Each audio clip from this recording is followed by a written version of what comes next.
Dokter Feby orang pertamanya. Jadi ada bahan kuliahnya yang Dokter Feby buat. Nanti saya share 3 bahan kuliah ya. Isinya kurang lebih sama. Cuman saya udah pernah ada bahan sendiri.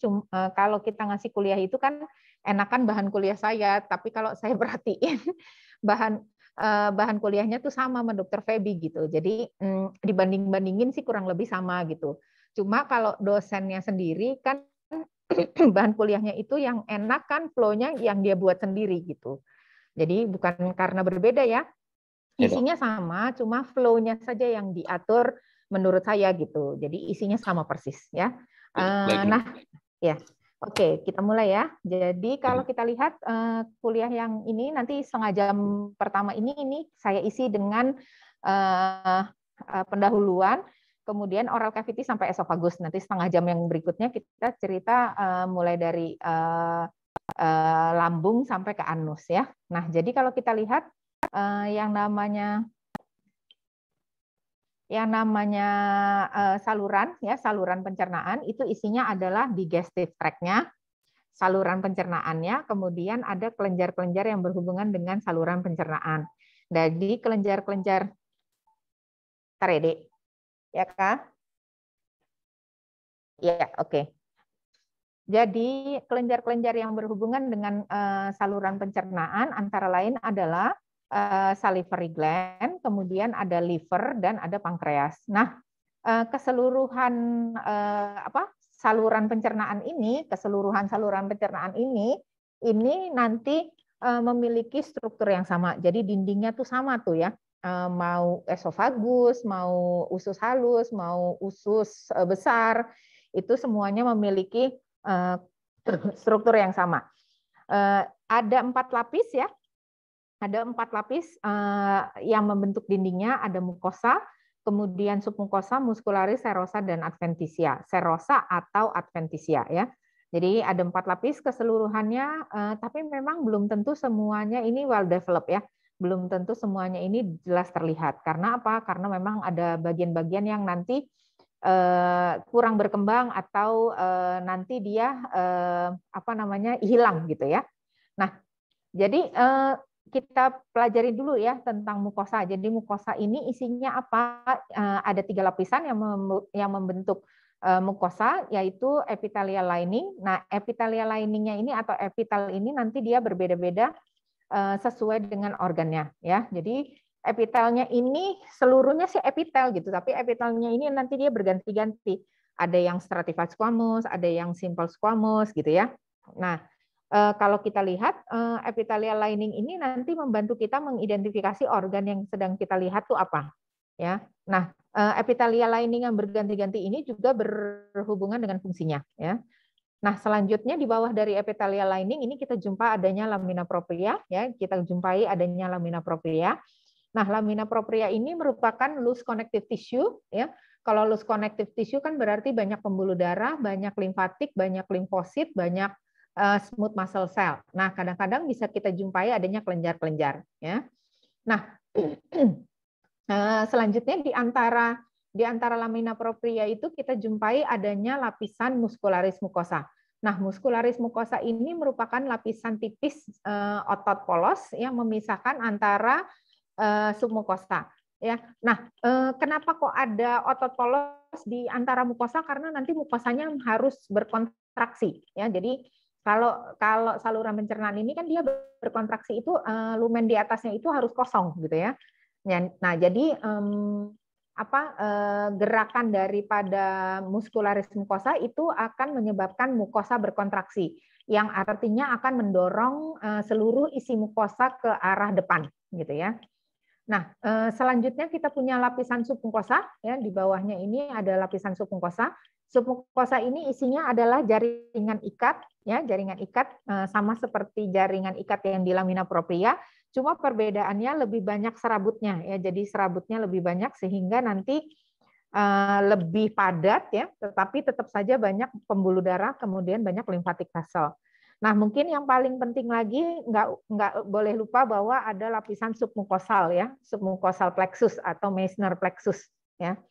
Submukosal atau Meissner plexus ini merupakan saraf otonom yang nanti membentuk persarafan ke lapisan otot ya. Ya. Nah, kemudian bisa dijumpai juga adanya kelenjar-kelenjar sama jaringan limfoid ya. Jadi ada jaringan limfoid sama kelenjar. Tapi memang di organ tertentu, misalnya kelenjar yang sangat well developed itu kita jumpai pada duodenum ya. Yang berikutnya adalah muskularis. Nah, muskularis dimanapun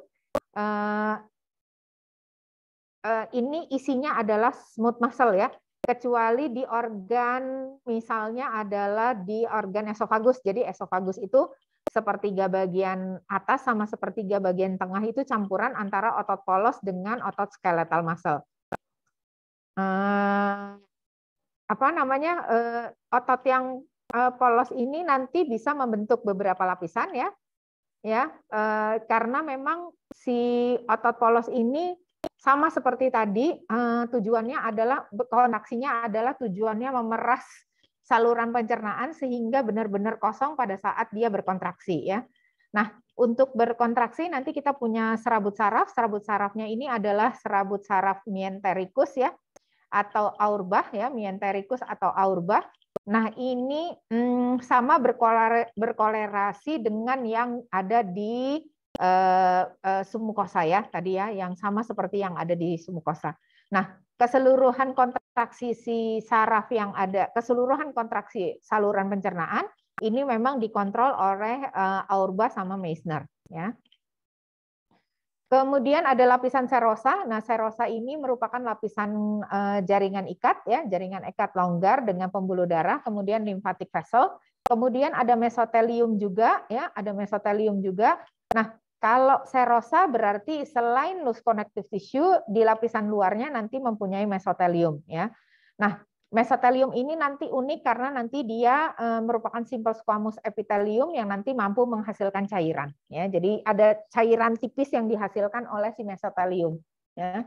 Nah, kalau tidak serosa maka lapisan terluar dari saluran pencernaan itu adalah adventitia. Ya. Jadi adventitia ini perbedaannya adalah kalau serosa tadi loose connective, kalau adventitia lebih tebal. Kalau serosa punya mesotelium, kalau adventitia dia tidak punya mesotelium ya.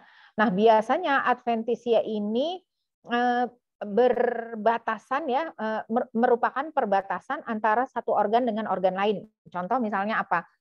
Kalau pada perempuan nanti rahim itu berhadapan di bagian anterior dengan rektum, gitu ya, berhadapan dengan rektum gitu ya. Nah, nanti rektumnya itu nanti lapisannya bukan serosa, tetapi lapisan terluarnya adalah adventitia. Nah, gitulah kira-kira ya.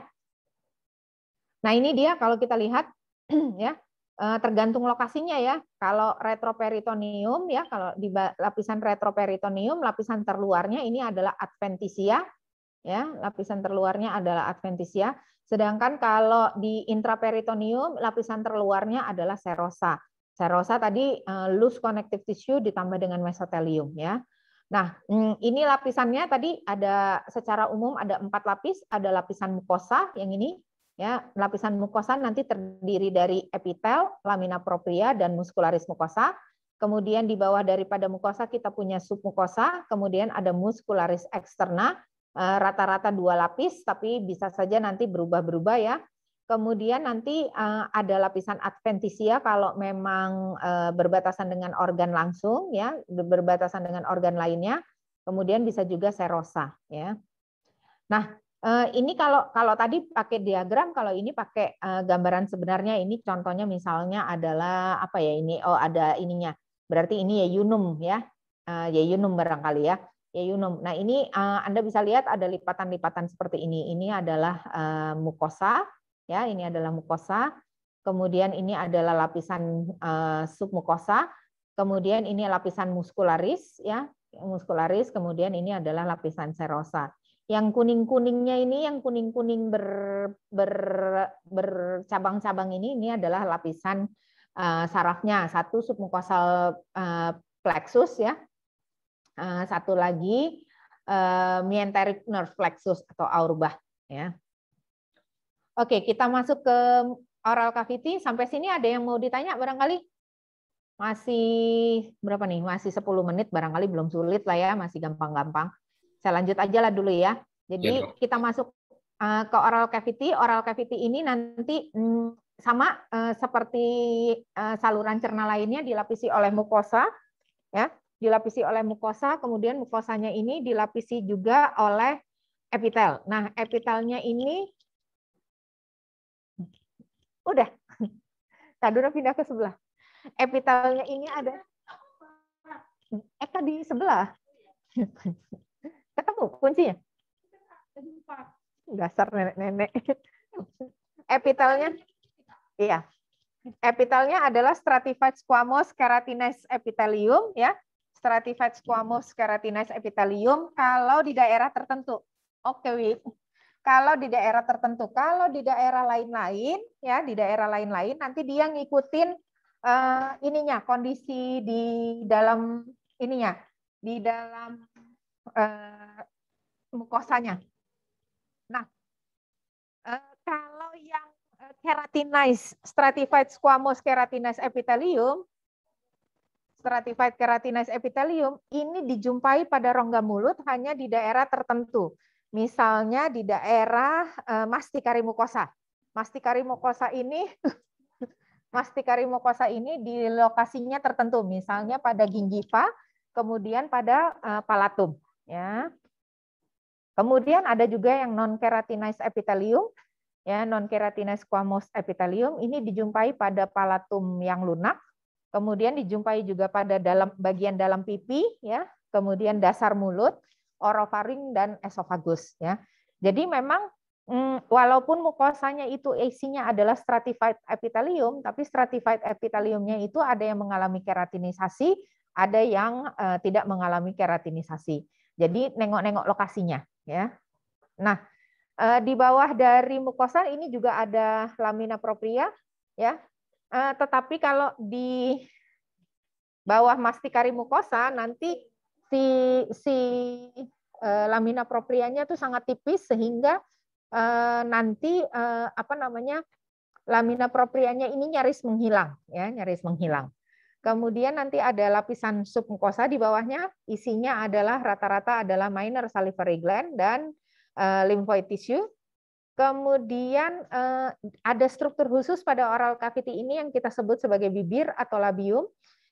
Pada umumnya si labium ini isinya adalah otot polos, otot skeletal, ya, otot skeletal, skeletal muscle. Kemudian nanti berperan dalam berbagai macam fungsi lah ya kalau bibir. Nah, lapisan epitelnya ini ada tiga area ya. Jadi permukaannya itu kita bagi menjadi 3 area. Ada lapisan luar ya, lapisan luar yang kalau perempuan-perempuan ini suka dikasih lip liner ya. Suka dikasih lip liner itu adalah thin skin ya. Jadi yang berbatasan langsung dengan kulit tipis itu adalah thin skin ya. Kemudian nanti ada daerah peralihan antara kulit hingga menjadi oral mukosa. Nah, ini kita sebut sebagai daerah perbatasan yang namanya vermilion zone ya. Nah, ciri-ciri vermilion zone ini tidak mempunyai kelenjar keringat maupun tidak memiliki kelenjar ludah ya. Nah, kemudian di bagian dalam ini kita punya apa namanya? Kita punya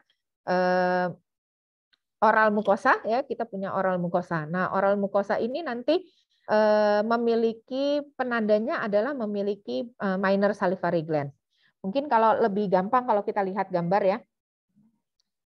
Jadi ini kalau kita lihat ini ada oral mukosa ya, ini oral mukosa. Kemudian ini adalah daerah vermilion zone, ya, ini daerah vermilion zone. Kemudian ini adalah daerah kulit, ya. Jadi yang tadi ini daerah kulit, kemudian ini daerah vermilion zone, kemudian ini daerah oral mucosa. Jadi dari epitalnya ini stratified squamous keratinized, kemudian menipis ya keratinnya, kemudian menjadi non keratinized ya. Jadi dalam satu bibir ini aja ada 3 jenis epitel ya. Jadi mengidentifikasinya harus lihat apakah dia punya kelenjar-kelenjar atau folikel rambut. Kalau punya kelenjar-kelenjar sama folikel rambut berarti yang kita lihat ini adalah kulit tipis. Sedangkan kalau tidak punya kelenjar maupun tidak punya kelenjar keringat maupun salivary gland berarti ini adalah daerah vermilion zone. Kalau punya kelenjar salivary gland berarti ini adalah daerah oral mucosa. Nah, ini tampilannya kelenjarnya epitalnya ya. Kalau kita lihat yang ini ke arah bibir bagian ke arah bibir yang ke arah kulit gitu ya, ke arah kulit ya. Berarti ini adalah stratified squamous keratinized epithelium, sedangkan ini yang ke arah oral mucosa ya. Jadi berbeda sih memang ya. Oke, nah berikutnya kita lanjut ke tongue, ke lidah. Lidah ini sendiri merupakan apa namanya? Lidah ini merupakan juga striated muscle ya, striated muscle. Kemudian nanti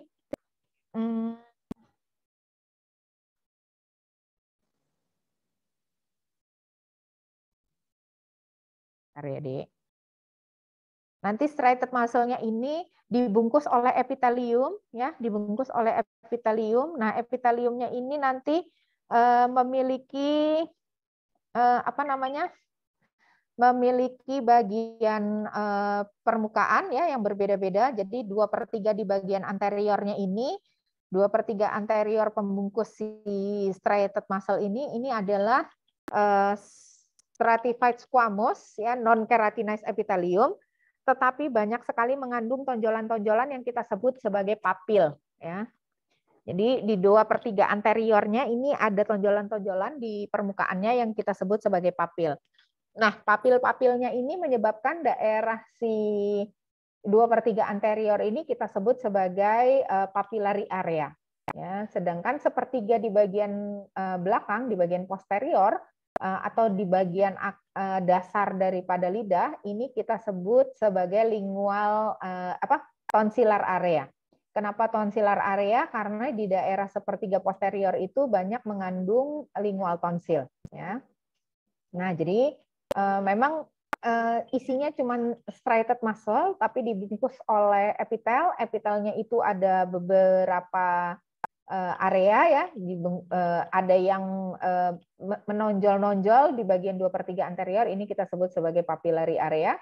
Sedangkan yang di bagian posterior ini kita sebut sebagai tonsillar area, karena bagian posteriornya itu isinya adalah lingual tonsil.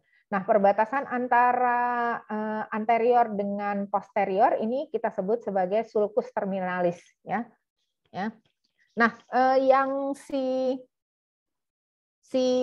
papil-papil yang ada di 2/3 anterior tadi itu ada beberapa jenisnya ya, ada yang filiform papilla, ada fungiform papilla, foliate papilla.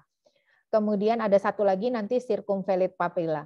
Nah, papila-papila ini dia walaupun sama-sama penonjolan tetapi mempunyai bentuk yang berbeda-beda, kemudian mempunyai epitel yang berbeda-beda, kemudian mempunyai fungsi yang berbeda-beda ya. Kalau yang filiform ini bentuknya seperti segitiga katanya ya. Bentuknya seperti segitiga. Epitelnya ini stratified squamous keratinized epithelium. Nah, kalau kita julurkan lidah kita warnanya ke abu-abuan atau putih itu karena banyaknya filiform papilla. Jadi kalau misalnya kita kurang minum gitu ya, kalau kita kurang minum lagi puasa misalnya, kemudian warnanya putih-putih itu ya.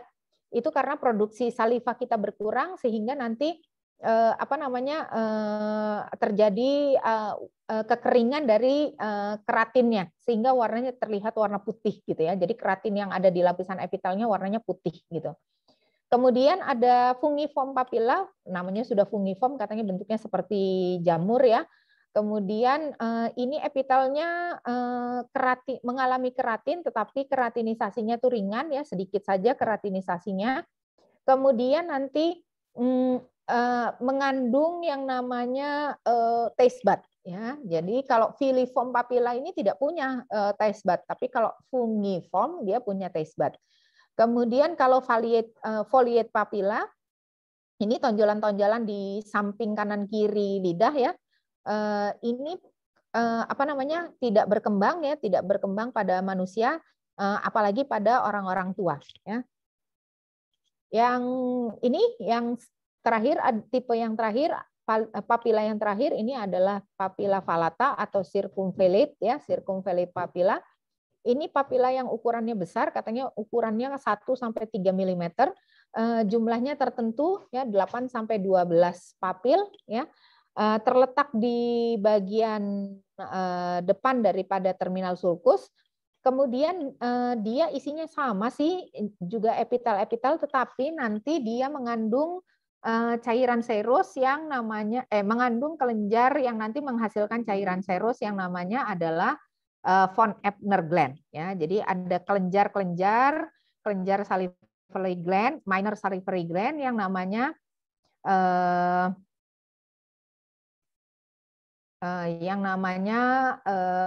von Ebner gland.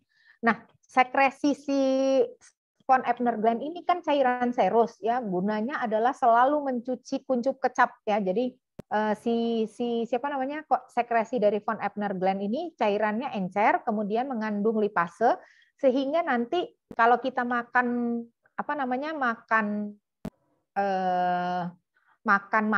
makanan yang berlemak atau makan apa-apa gitu, itu kuncup kecapnya itu tercuci dengan cepat sehingga setiap rasa itu bisa kita rasakan dengan baik gitu ya. Nah, ini tadi kalau kita lihat ini adalah papillary area ya. Ini adalah sulcus terminalis ya, atau terminal sulcus sama aja ya, sulcus terminalis.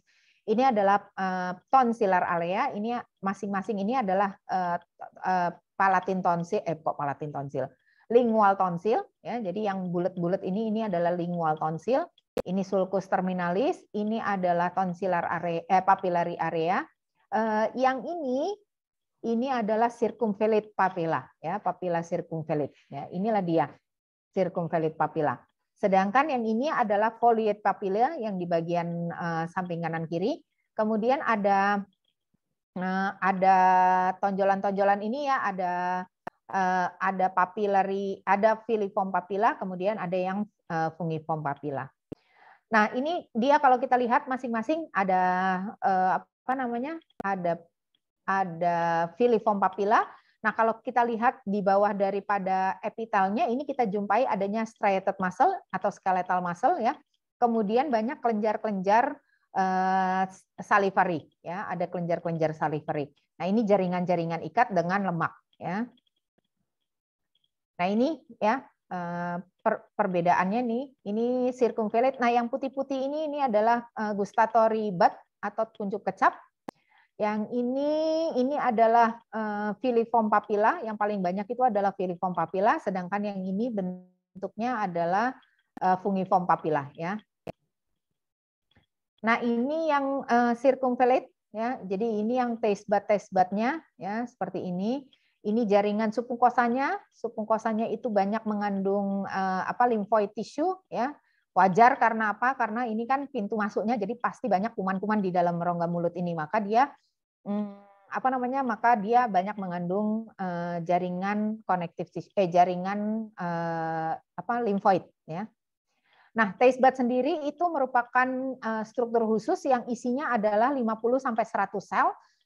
Tapi sel yang 100 jenis ini 100 jumlahnya ini terbagi menjadi 3 jenis. Ada gustatory atau taste cell, kemudian ada supportive cell dan ada stem cell. Nanti stem cell-nya ini akan membelah menggantikan supportive cell sama gustatory cell yang nanti mati ya. Jadi katanya waktu tukar gustatory cell-nya itu kurang lebih 7 sampai 10 hari. Jadi 7 sampai 10 hari sekali ini gustatory cell-nya akan mati digantikan oleh hasil pembelahan dan diferensiasi dari stem cell ya. Nah, memang gustatory cell ini memang mampu merasakan 5 jenis rasa Kenapa? Karena memang dia mempunyai mikrofili di bagian atasnya ya. Nanti mempunyai pori-pori nih di si mikrofilinya yang kita sebut sebagai T-spore ya. Jadi memang sel yang khusus karena dia nanti mampu menerima ion-ion. Misalnya kalau ion yang ada itu adalah ion natrium ya, ion natrium maka rasanya rasanya asin. Tapi kalau hidrogen ion hidrogen maka rasanya asam dan selanjutnya seperti itu kira-kira. Nah, ini juga ya, ini sama ya, ini circumvallate papilla, kemudian ini ada taste bud. Jadi kalau taste budnya dibesarkan maka inilah dia. Nah, inilah yang tersusun atas gustatory cell dengan supporting cell dan stem cell tadi. Ini sama ya, ini kayak gini ya. Jadi ada fili-filinya, ada mikrofilusnya, kemudian nanti seperti inilah kira-kira. Ini juga circumvallate papilla. Untuk gigi saya kayaknya skip aja. Kalau mau dibaca boleh, kalau enggak kayaknya enggak apa-apa juga ya, karena kalau ini tujuannya untuk kedokteran gigi kayaknya. Kemudian kita masuk ke esofagus. Esofagus ini nanti isinya adalah lapisan mukosa, kemudian ada lapisan submukosa dan lapisan muskularis serta adventitia dan serosa. Khusus untuk serosa tadi ini hanya berada 1-2 cm yang langsung berbatasan dengan lambung ya. Jadi 1-2 cm di atas lambung itu baru nanti esofagus itu memiliki lapisan serosa. Kalau enggak dia hanya adventitia. Kenapa? Karena berbatasan langsung dengan trakea. Jadi esofagus itu berada di bagian posterior daripada trakea. Nah, isi daripada mukosanya adalah non-keratinized stratified squamous epithelium. Kemudian nanti dia mempunyai kelenjar pada bagian mukosa yang kita sebut sebagai esophageal cardiac gland. Ya. Kemudian pada submukosa ini ada esophageal gland, ya, ada esophageal gland.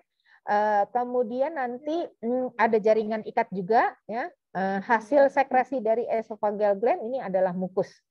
Ya. Kemudian pada lapisan muskularis ini seperti saya udah jelasin tadi, sepertiga itu skeletal muscle, middle portion itu gabungan antara skeletal dan smooth, sedangkan di bagian bawahnya adalah smooth muscle. Nah ini kalau kita lihat keseluruhannya, ini adalah mukosa, kemudian ini adalah lapisan submukosa, kemudian ini adalah lapisan muskularis, dan ini adalah lapisan adventitia. Kalau mukosanya dibesarkan, kelihatan ini adalah epitelnya. Epitelnya adalah stratified squamous non-keratinized epithelium. Ini kalau kita lihat di potongan lain, kelihatan ada submucosal gland yang nanti menghasilkan mukus, ya, yang fungsinya untuk melindungi esofagus. Ya. Oke, saya ganti slide dulu. Ada pertanyaan sebelum ini? Sorry ya ngebut karena memang slide-nya banyak kali. Ada pertanyaan, Dek? Sebelum saya lanjut, stomach dan anus, ini ada 43 slide lagi, mudah-mudahan sempat. Sejauh ini belum ada, Dok. Kalian nggak nanya-nanya, giliran kuis jelek. Yakin nggak mau nanya-nanya? Ayo, pertanyaan 1 atau 2, kalau nggak gue yang nanya nih. 1 atau 2 pertanyaan, cepat. Kalau nggak saya yang nanya nih. Ngeri kalau udah saya yang nanya. Ayo, nggak ada, saya yang nanya ya, berarti.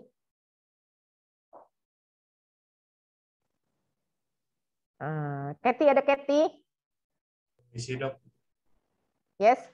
Siapa, Dek, namanya? Reviso, Dok. Ya, ayo, mau nanya apa, Dek? Kenapa tadi cuma di distalnya aja, Dok, ada lapisan serosanya? Kenapa nggak sampai ke atas?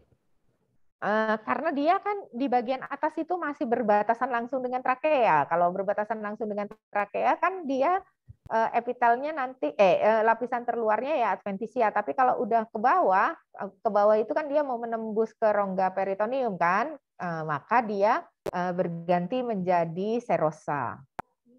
Gitu. Beda fungsinya apa, Dok? Bedanya gitu? Bedanya kalau yang serosa tadi kan dia memang mesoteliumnya ada menghasilkan cairan, ya. Jadi memang rongga perut kita itu yang ada di organ-organ yang di rongga peritoneum itu nggak lengket dia, tapi dibatasi oleh lapisan tipis cairan peritoneum. Gitu. Jadi memang diperlukan sekresi mesotelium itu supaya organnya nggak lengket. Kan dia bergerak kan, si usus-usus ini, lambung, esofagus itu kan sebenarnya berkontraksi, maka dia perlu bergerak gitu. Yeah. Perlu fluid ya, perlu licin, perlu bisa sliding, perlu licin, perlu bisa sliding satu sama lain. Terima kasih, Dok. Oke, ada lagi satu pertanyaan lagi, biar jangan serasa saya kuliah sendiri, sur-sur sendiri saya loh. Ayo, ada lagi? Izin bertanya, Dokter. Iya, silakan. Untuk tadi yang di lidah kan ada beberapa rasa, Dok. Ada manis, asin, asam. Untuk rasa pedas sendiri, apakah ada sel untuk merasakannya, Dok? Nah, itu pernah ditanya sama kawan ya, tapi saya lupa juga itu mencari kalau rasa pedas.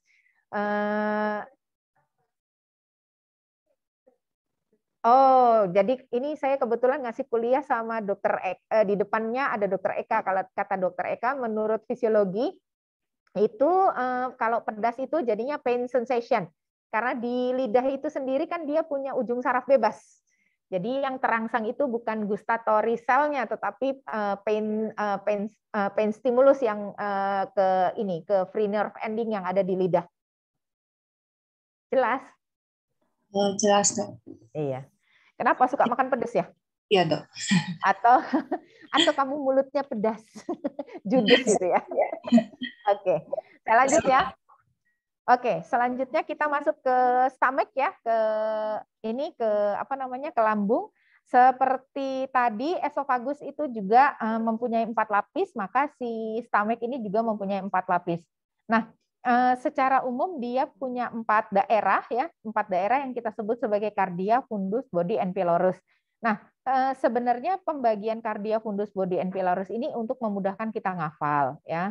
Ngafalnya kenapa? Karena nanti daerah kardia gitu ya, daerah kardia dan pylorus ini memang primarily itu sekresinya adalah untuk mucus production, sedangkan daerah fundus sama body itu adalah untuk gastric gland, acidic gastric juice yang disekresikan. Jadi memudahkan kita menghafal aja sih sebenarnya. Karena kan kardia kan di bagian atas, pylorus di bagian bawah. Nah ini kan berarti berbatasan dengan organ lain. Sedangkan sekresi si asam lambung ini kan cairan sekresinya asam sekali, maka nggak bolehlah nanti cairan asamnya ini melukai organ esofagus maupun daerah duodenum. Maka kebanyakan memang sekresi kelenjar-kelenjar pencernaan daerah kardia dan pylorus ini merupakan daerah mukus ya, sekresinya berupa mukus. Sedangkan kalau fundus dan body inilah yang mendikte fungsi daripada lambung. Berarti cairan gastric juice yang memang asam itu berada di sini ya. Nah ini tampilannya kayaknya udah diajarin anatomi lah, nggak usah dilihat susah-susah. Secara umum memang lapisannya tetap sama, ada mukosa, ada submukosa, muscularis, dan serosa. Mukosa kayak tadi, sama isinya epitel, lamina propria, muscularis, mukosa. Nggak usah dipusing-pusingin, yang perlu dihafal itu hanya epitelnya simple columnar epithelium. Nah, simple columnar epitheliumnya ini nggak boleh ada sel goblet. Ya. Nggak boleh ada sel goblet. Kalau sudah ada sel goblet itu dalam keadaan normal itu masuknya ke intestin, ya intestin. Nah kadang-kadang bisa kita jumpai suatu goblet cell ya, goblet cell. Nah pada lapisan simple columnar epithelium, nah ini biasanya berhubungan dengan terjadinya metaplasia. Nah, kalau sudah terjadi metaplasia biasanya nanti menjadi faktor resiko untuk terjadinya kanker gitu ya. Nah, metaplasianya biasanya kalau udah ada sel goblet kita sebutnya sebagai metaplasia intestinal. Penyebabnya paling sering itu karena infeksi Helicobacter pylori. Nanti ujung-ujungnya pasiennya sering terkena kanker saluran adenokarsinoma daripada lambung gitu ya. Prognosisnya buruk, biasanya pasiennya meninggal ya. Kemudian ini lapisan submukosa sama kayak tadi ya, sama kayak tadi. Kemudian muskularis sama juga, otot polos, serosa tadi juga sama. Sebenarnya yang susah-susah itu adalah menghafalkan jenis epitelnya karena dia ganti-ganti.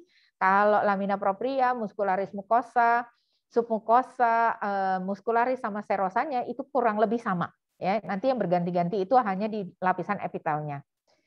Nah, karena itulah mari kita masuk ke epitelnya. Ya, jadi epitel pada mukosa tadi kan simple columnar epithelium, ya. Ada lipatan-lipatan yang masuk ke lamina propria, ini kita sebut sebagai gastric pit atau faviola gastrica, sama aja. Kemudian dia mengandung stem cell, mengandung stem cell-nya ini nanti turnover-nya itu kurang lebih 4-7 hari. Jadi lebih cepat lagi daripada gustatorisal. Kalau gustatorisal tadi kan 10 hari sekali gantinya. Kalau pada lambung ini kurang lebih 7 hari sekali ganti, ya. Kenapa? Karena memang lambung ini kan memang asamnya tinggi, ya. Jadi fungsinya memang ini. Kemudian selain mukosa kita punya gastric gland, ya. Gastric gland ini nanti isinya adalah sel-sel epitel yang mensekresi.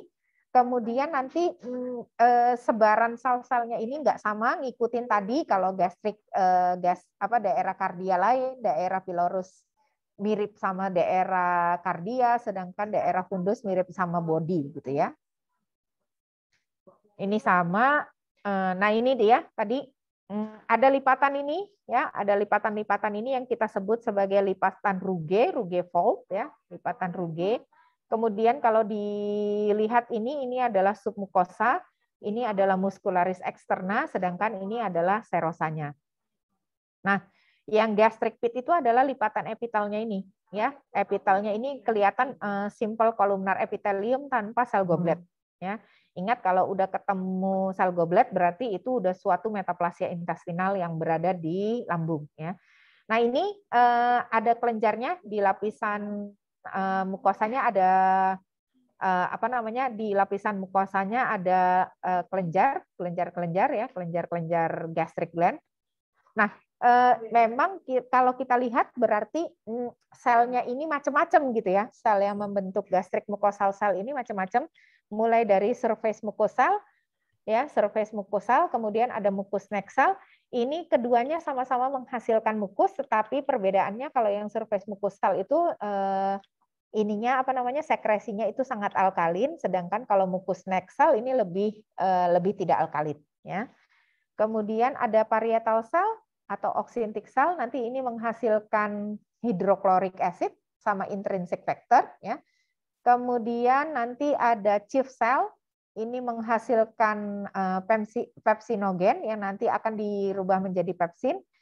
Selain pepsinogen, nanti dia juga menghasilkan gastric lipase, ya. Kemudian ada enteroendocrine cell. Nah, enteroendocrine cell ini banyak sekali ya jenisnya, ya. Jadi dia satu populasi sel yang kita kelompokkan ke dalam enteroendocrine cell. Nah, enteroendocrine cell ini nanti jenisnya berbeda-beda sesuai dengan sekresinya yang berbeda-beda, ya. Jadi ada macam-macam. Nah, enteroendocrine cell ini mempunyai berbagai nama, ya. Ada enterochromaffin cell atau argentavin cell atau aput cell. Ya, jadi ini kenapa ya namanya macam-macam ya, karena misalnya kenapa kok dia dinamai argentavin cell, karena memang nanti menguptake argentum gitu ya, pokoknya gitu-gitulah ya, berhubungan dengan reaksi kimiawinya gitu ya, atau pewarnaannya.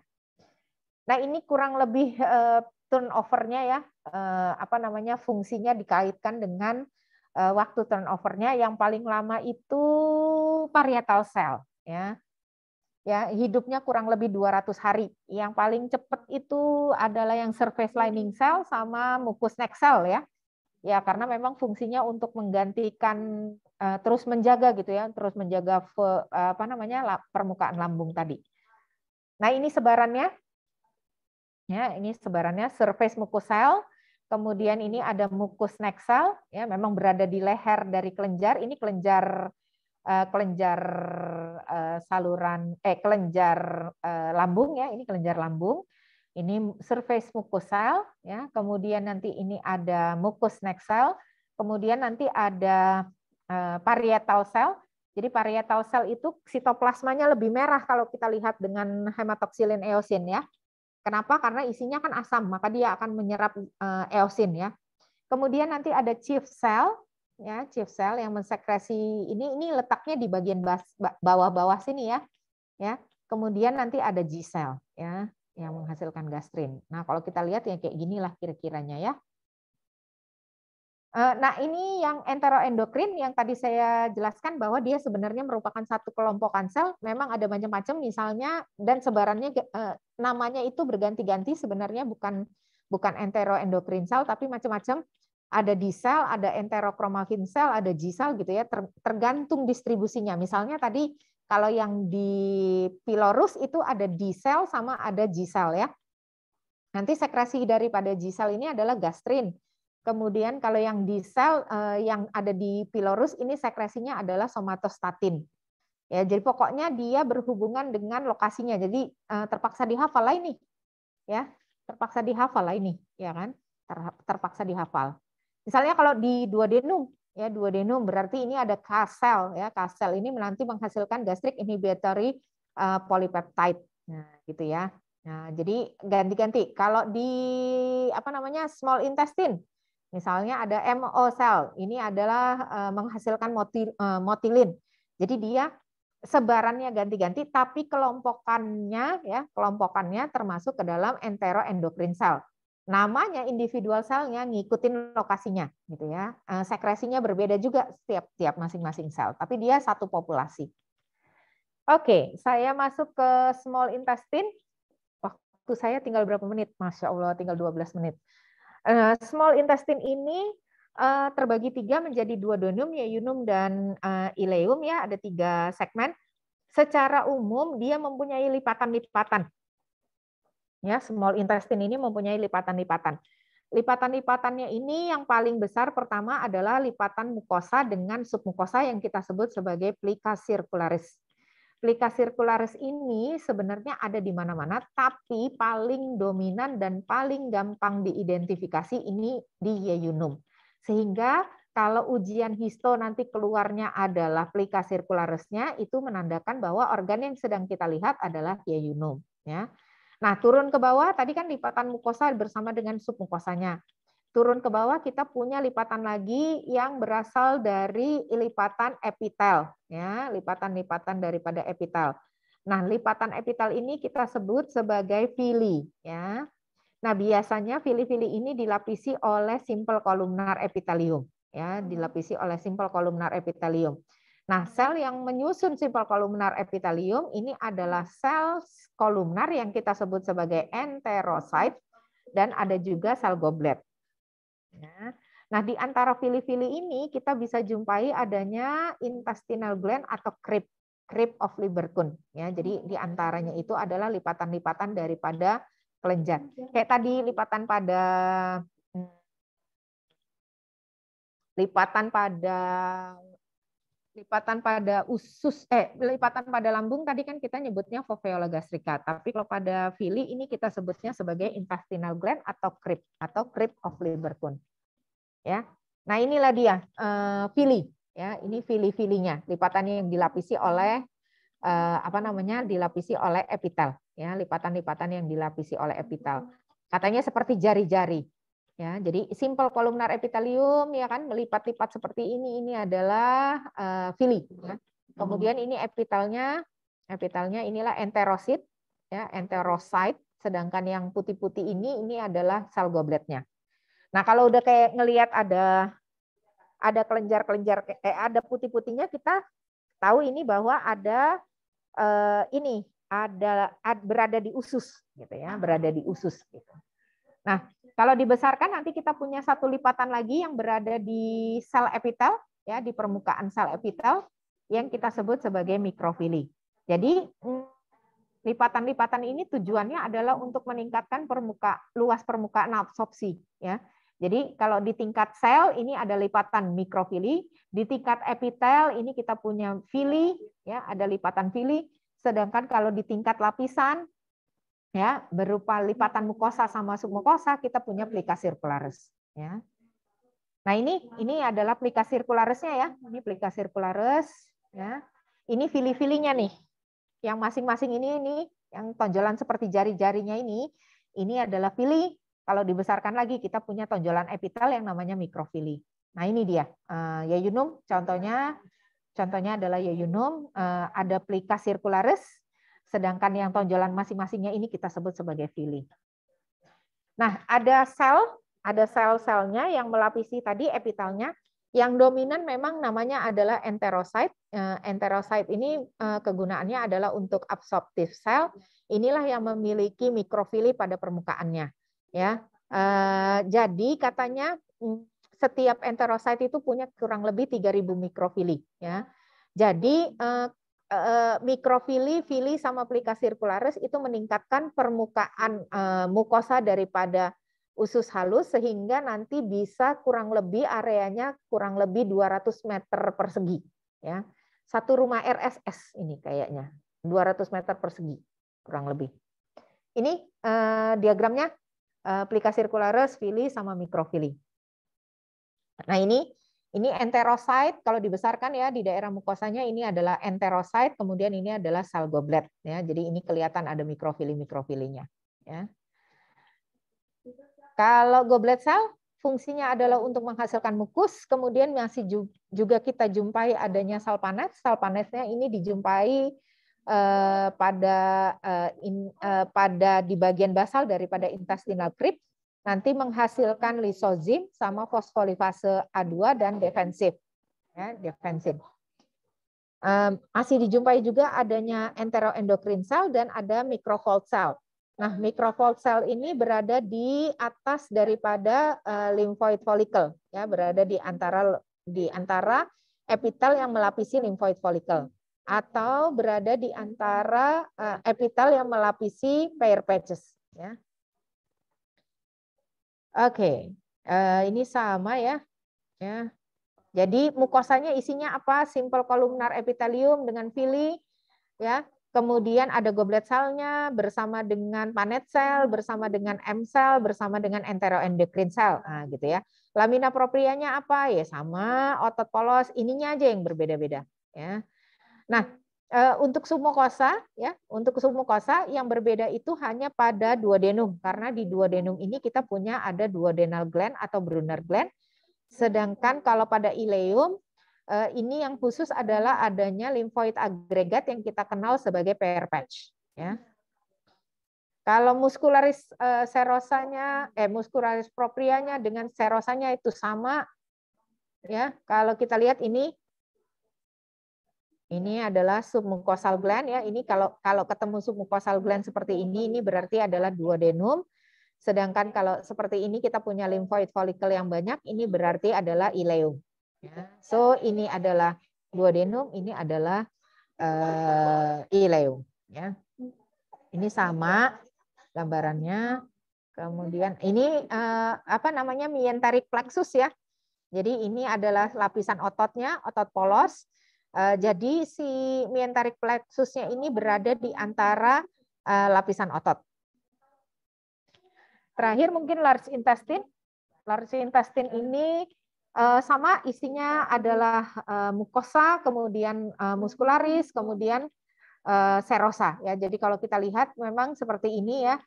Oh ya, lapisan serosanya itu mungkin menonjol keluar membentuk apa namanya, membentuk tonjolan-tonjolan. Oh ya, si kolon ini nanti berbatasan langsung dengan rongga keluar yang kita sebut sebagai rektum dan anus ya, rektum dan anus. Berarti ini kolon ini nanti akan akan melanjutkan ke saluran rektum sama anus ya. Nah, kalau dilihat ini secara keseluruhan ini mukosanya ya, ini mukosanya dilapisi oleh simple columnar epithelium dengan sel goblet. Kemudian ada submukosa ya. Kemudian ada muscularis externa. Nah, muscularis externanya nanti ada yang berubah menjadi tinea coli. Nah, ini menandakan suatu kolon ya. Tapi kalau nggak terlihat pun si tinea coli-nya kita bisa kenali si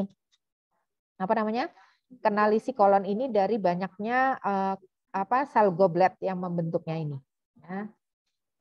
sel gobletnya yang banyak.